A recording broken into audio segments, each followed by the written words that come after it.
vas a obligar, tú no me vas a silenciar, tú no me vas a callar. No sumisa ni obediente, mujer fuerte, insurgente, independiente y valiente, romper la cadena de lo indiferente. No. Pero no voy a ser la que obedece porque mi cuerpo me pertenece. Yo decido de mi tiempo, como quiero y donde quiero. Independiente yo nací, independiente decidí. Yo no camino detrás de ti, yo camino de la para aquí.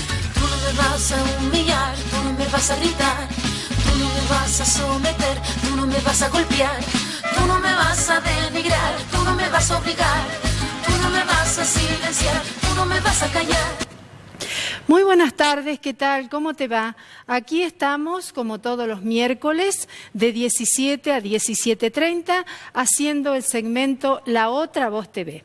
Hoy con un invitado especial, teniendo en cuenta que en el día de ayer se cumplieron los 100 años del natalicio de un ícono de la política en Argentina y del peronismo. Estamos hablando de Eva Perón. Y pensé en traer a un hombre que es un cuadro viviente de la historia del peronismo, un hombre comprometido con las causas peronistas, militante. Él formó parte del grupo revolucionario Montonero, sufrió cárcel, persecución por su filiación política. Entendí que Salta tiene una deuda con este hombre, por eso digo que hoy, más que una entrevista común, va a ser contar una historia de vida, pero no de vida con B corta, sino una historia de vida con B larga, y no quiero con esto plagiar a la querida y brillante colega Ana Cacopardo, a quien podemos disfrutar por Canal Encuentro. La historia de Ramón Corregidor, en su larga trayectoria como militante del partido del peronismo, es una historia que debe ser conocida, creo, por todos los salteños y las salteñas. Muy buenas tardes, Ramón, ¿cómo estás? ¿Cómo estás, Marta? Muchas gracias por invitarme. Bueno, es un placer tenerte aquí. Bueno, antes que nada quiero recordar que además de salir por Canal 10, estamos saliendo por la señal digital 29 de Cable Express, por Nortevisión Satelital y Salta Cable Color, Así que estamos cubriendo un amplio espectro dentro de la provincia de Salta. Por el otro día tuvimos mensajes de Cafayate y hemos tenido mensajes de Salvador Massa también. Bueno, naciste en una época complicada. A ver si el señor director por ahí ya tiene las plaquitas, porque estaba pensando que vos sos hijo de la década infame. Además nací casi en medio de la Segunda Guerra Mundial. En realidad sí, antes. Sí, porque unos años nací antes. en el año 1939, en pleno desarrollo, digamos, quizás de la Segunda Guerra Mundial. Y tengo una memoria, una de mis primeras memorias, cuando en Campo Quijano, que nací ahí, mi madre, después de la caída de Perón, enterraba los cuadros de Evita en el fondo de mi casa. Eso siempre me ha asignado, digamos, mi historia, como mi madre llorando enterraba los cuadros de Evita porque estaba prohibido en aquel entonces. Claro, y estábamos viviendo una dictadura. Una dictadura. Pero te fuiste muy lejos. Claro, pero quería decir que mi casa era una casa peronista. Claro.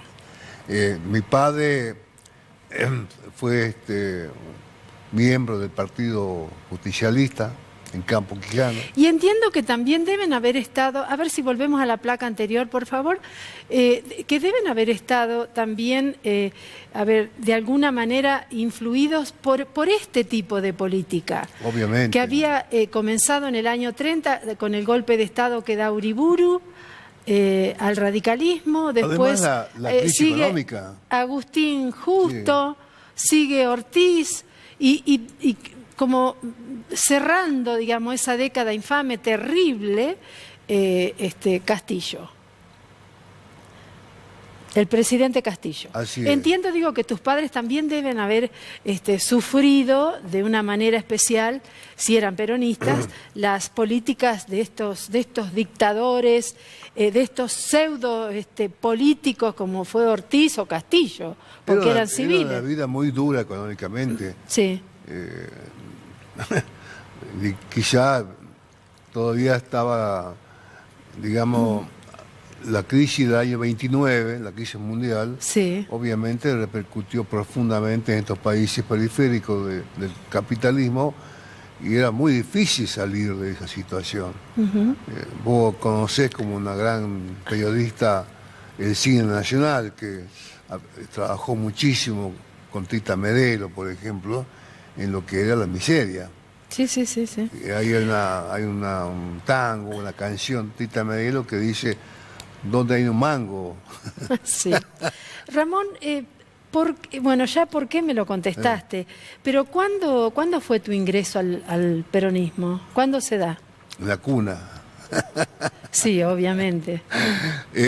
Yo yo estudié acá, el peronismo había desarrollado una política muy intensa respecto a las escuelas, al conocimiento, y había montado una red de escuelas fábricas en Argentina, que era una fábrica de futuros técnicos, ingenieros, mecánicos, y la incipiente industria argentina requería mano de obra especializada. Sí. Y Perón largó esa famosa escuela fábrica donde nos formamos millones de jóvenes en aquel entonces.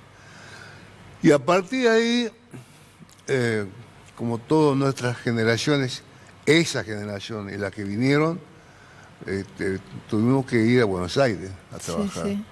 Yo quería seguir estudiando ingeniería, ya tenía una carrera de técnico, y llegué a Buenos Aires en pleno desarrollo de la industria automotriz. Ingresé en Fiat a trabajar. Sí.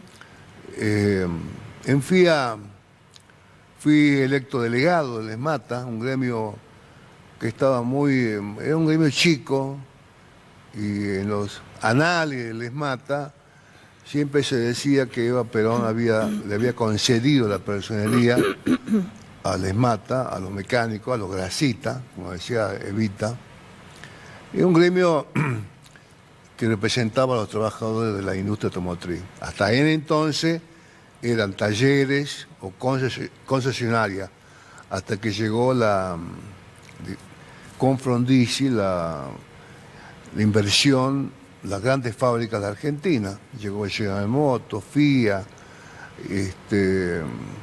Peugeot, ya estaba Mercedes-Benz. Bueno. Estamos hablando de los años...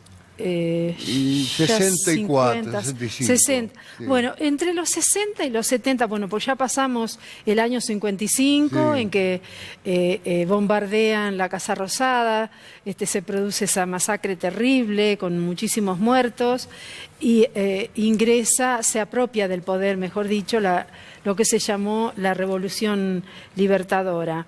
¿En qué contexto aparece los grupos revolucionarios armados, entre ellos montoneros, aquí en Argentina? Porque entiendo, Ramón, que hay que contextualizarlo también a nivel internacional. ¿Qué es lo que estaba pasando en los 60 en el mundo? Bueno, en el mundo había, digamos, una polarización entre lo que era la experiencia socialista en Rusia y los países que habían asumido esta ideología, y obviamente los Estados Unidos, que es la otra contradicción del capitalismo. Sí, sí. Bueno, nosotros cuando asumimos ser afiliados a un gremio y ser además representante de ese gremio entre los compañeros, casi la mayoría pensábamos que había que salir a responder a la dictadura de aquel entonces. Por ejemplo, yo participé de un primer acto. Estamos hablando de la época de Onganía. Así es, pero antes de Onganía, en el año 59, lo secuestraron a Vallese. Sí, Era un dirigente metalúrgico. sí, sí. Y nosotros entramos a participar en la Juventud Peronista, primero. Sí. Entonces fuimos a ese acto y fuimos detenidos en ese acto. Esa fue mi primera detención. Yo ya era obrero de fábrica industrial, de la fábrica automotriz, y a partir de ahí desarrollábamos nuestra actividad política en el marco de la Juventud Peronista, que cada vez Perón estaba en el exilio, el peronismo estaba proscripto y no había ninguna posibilidad de ejercer nuestros derechos como ciudadanos, como personas, no votábamos. En consecuencia se fue agudizando la protesta, los medios de movilización se convirtieron, digamos, en elementos de lucha, los 1 de mayo, el 17 de octubre. Me recuerdo que Perón nos mandaba mensaje a los actos del 17 de octubre, todos los actos terminaban con problemas de represión. Sí, sí. Hemos tenido una vinculación con William Cook, que fue a su vez delegado del general Perón. Mucho Sí, tiempo. así es, también diputado. Fue diputado, el gordo era un tipo extraordinario, lo conocí de muy joven. Ella estaba en su madurez. Y ahí nacen varios grupos. Por ejemplo, un grupo de la Juventud Peronista Revolucionaria encabezada por los hermanos Rearte. En la otra juventud, el otro grupo de juventud estaba Brito Lima, que posteriormente termina siendo el comando de organización. ¿Y las Fuerzas Armadas Peronistas de Enver el Cadri? Las Fuerzas Armadas Peronistas irrumpen en la escena a la que me estoy refiriendo, con un hecho importante en Tucumán. Sí. Claro, porque hay que decir que este movimiento de combatientes armados no se da solo en un solo lugar. Obviamente, no. Digamos, aparecen en Buenos Aires, en Córdoba, en Tucumán, se van dando expresiones y van surgiendo líderes en esa zona. La Fuerza Armada Peronista fue un primer grupo, digamos así, que tomó las armas. Sí. Y produjo un hecho armado en Tucumán. Sí. Posteriormente le siguen otros grupos, como la Fuerza Armada Revolucionaria, la FARC, Sí. Que también provocan actos de toma de pueblo, caso de Garín. Y ahí va surgiendo con el primer comunicado del secuestro de Aramburu aparece Montoneros. En el 70, ¿no? 70. 70. Bueno, pero el marco político era, digamos, muy represivo. Por ejemplo, si recordamos bien, cuando el peronismo va a elecciones después del 55 con otro partido, por ejemplo, con Unión Popular, es proscripto. Sí, sí, sí. El peronismo estaba proscripto y ha ido con la sigla Unión Popular en la elección donde gana Ilia, del año 62. Sí. La otra participación que yo tengo es con Andrés Framini. En el año 62 Andrés Framini se presenta como gobernador de la provincia de Buenos Aires. En la forma de la Framini Anglada. Y ganamos. Está pero bien. no pudimos asumir.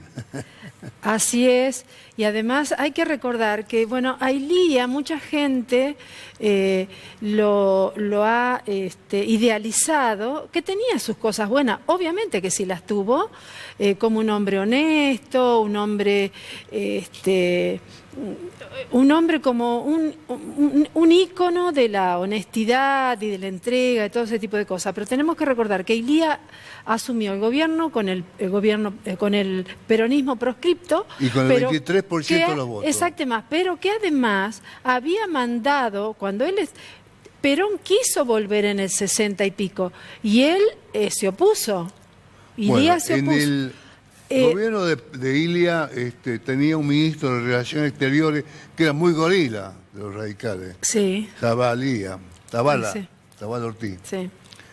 Perón viene de Madrid a Brasil, a Brasilia, Así es. y ahí fue detenido el avión que iba él por pedido de Zavala Ortiz, ministro Claro, de del Relaciones gobierno de Exteriores. Ilía. Gobierno Del de gobierno Ilía, de Ilía, bueno. exactamente. Entonces nosotros en ese entonces, ha hecho una buena pregunta, ya estábamos distribuidos en muchos grupos para apoyar el regreso de Perón. A mí me tocó ir a Paraná, Entre Ríos, Ah, mira vos. ¿sí? Con un grupo Qué de bueno. compañeros ahí de apoyo, ¿no? Bueno, Perón volvió a Madrid, se ha producido en ese entonces una situación muy compleja con el tema de la responsabilidad política de los dirigentes del peronismo en ese regreso, interrumpido, fracasado, digamos. Claro. Y a partir de ahí Perón se radicaliza con su postura de no dejarlo regresar al país. Y entra a mandar correspondencia, por ejemplo, de que el peronismo no tenía ninguna posibilidad por la vía de negociación de volver a ser un partido político, sino que solamente la vía revolucionaria era la que había que optar. Así es. Así Perón alimentó siempre esa posición a partir de que no puede regresar al Bueno, país. digamos siempre no, hasta cierto momento, hasta cierto momento. No, digo, de ese entonces. Bueno, Perón vuelve en el año 72. Yo recuerdo ese día, cómo llovía, yo estaba en La Plata, lo mirábamos por televisión en noviembre del 72. 17 de noviembre. Exactamente, por eso el 17 de noviembre es el día de la militancia, ¿no es Así cierto? es, día del militante. Correcto. Vuelve y se queda un día, 2 días, no me acuerdo. No, pero mire, un mes se queda. yo te voy a contar.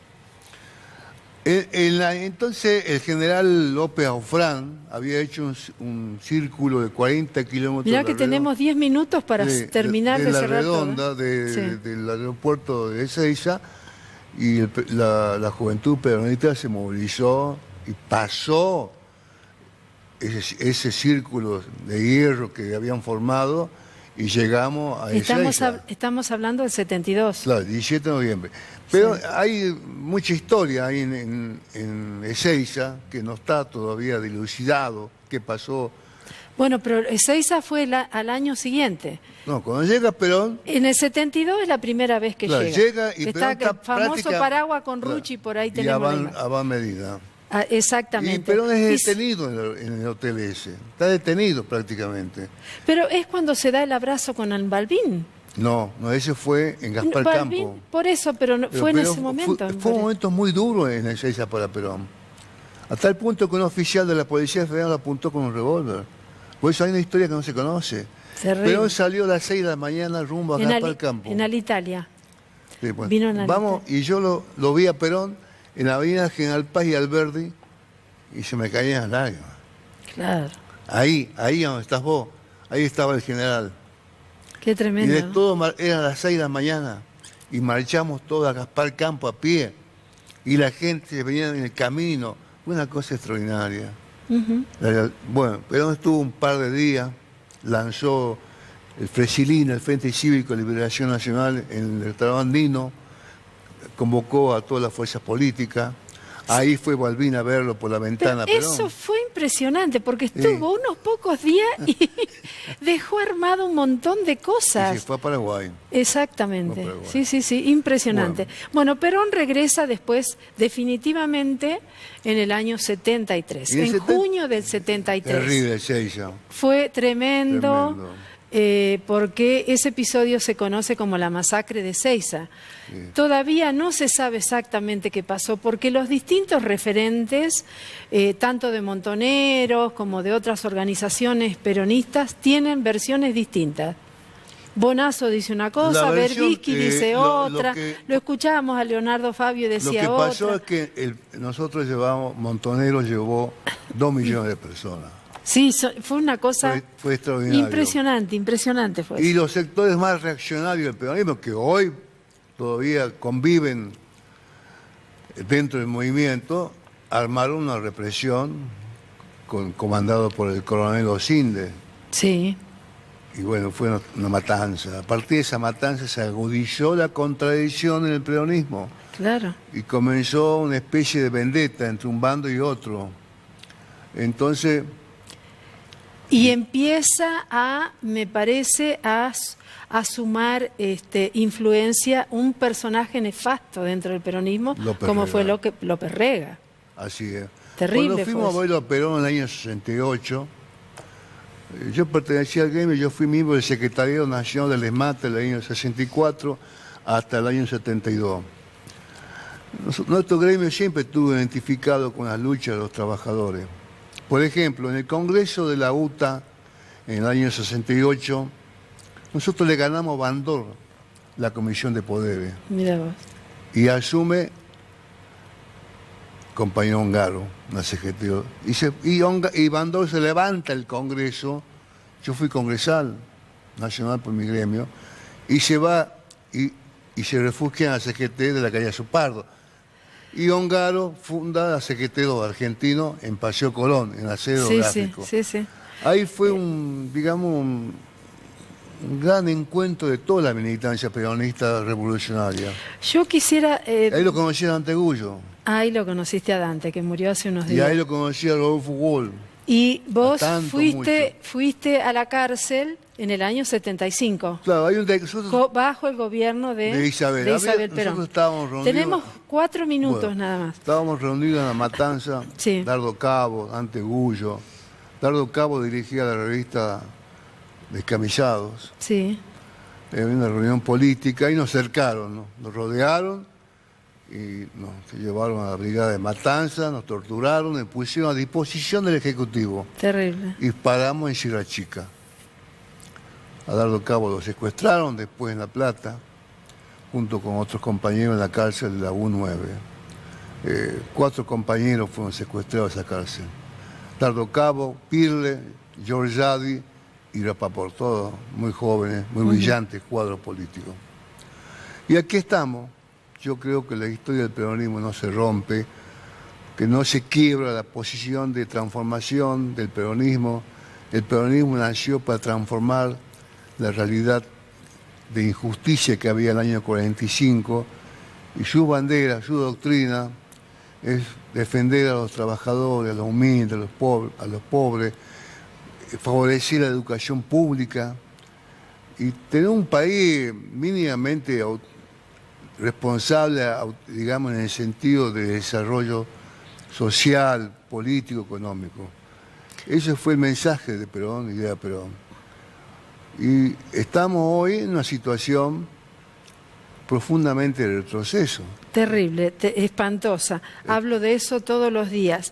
Ramón, en función de toda esa larga experiencia que te tuvo a vos como protagonista dentro de la historia del peronismo, yo querría saber si vos visualizás la posibilidad del surgimiento de un tercer movimiento histórico, porque el primer movimiento histórico es indudablemente el radicalismo, sí, con todos los problemas y contradicciones, obviamente, y en lo que fue evolucionando después el radicalismo, y después el peronismo, a partir del 46, y quiero preguntarte si es que vos ves la posibilidad de que en este contexto se pueda construir o pueda surgir un tercer movimiento histórico. Mira, yo pienso que acá hay 2 modelos que vienen pugnando en la Argentina, 2 modelos económicos, 2 modelos de acumulación, de distribución del ingreso, que son inconciliables. En ese sentido, el peronismo construyó un modelo que favoreció a los trabajadores, a la distribución del ingreso, favoreció la ciencia, la economía, se convirtió en una posición política de hacer jugar al Estado en la economía, y el neoliberalismo es lo contrario. En ese marco, hoy no veo ninguna posibilidad que surja una tercera posibilidad de síntesis o superación. Este enfrentamiento que hoy tenemos con el neoliberalismo no tiene vuelta. O ganamos nosotros o nos aplastan. Sí, sí. Esa es la contradicción principal hoy de la Argentina. Por eso yo aspiro a que los millones de peronistas se movilicen, que participen los jóvenes, las mujeres, y que en octubre seamos capaces de dar una respuesta consecuente con nuestra historia. Bueno, Ramón, ha sido un placer. Gracias. Se ha pasado volando el tiempo. Espero que podamos Cuando usted quiera, Marta. Le agradezco juntarnos en mucho. otra oportunidad. Cómo no, Así que te gracias. agradezco muchísimo. Muy buenas tardes. Buenas tardes, Marta. Que andes bien. Bueno, te agradecemos por estar ahí. Se fue rapidísimo, como siempre, el Sí, tiempo. ¿qué Y nos encontramos el próximo miércoles, entonces, para hacer esto que llamamos la otra voz TV, siempre dentro de ¿Qué parte no entendiste? Chao, hasta el miércoles.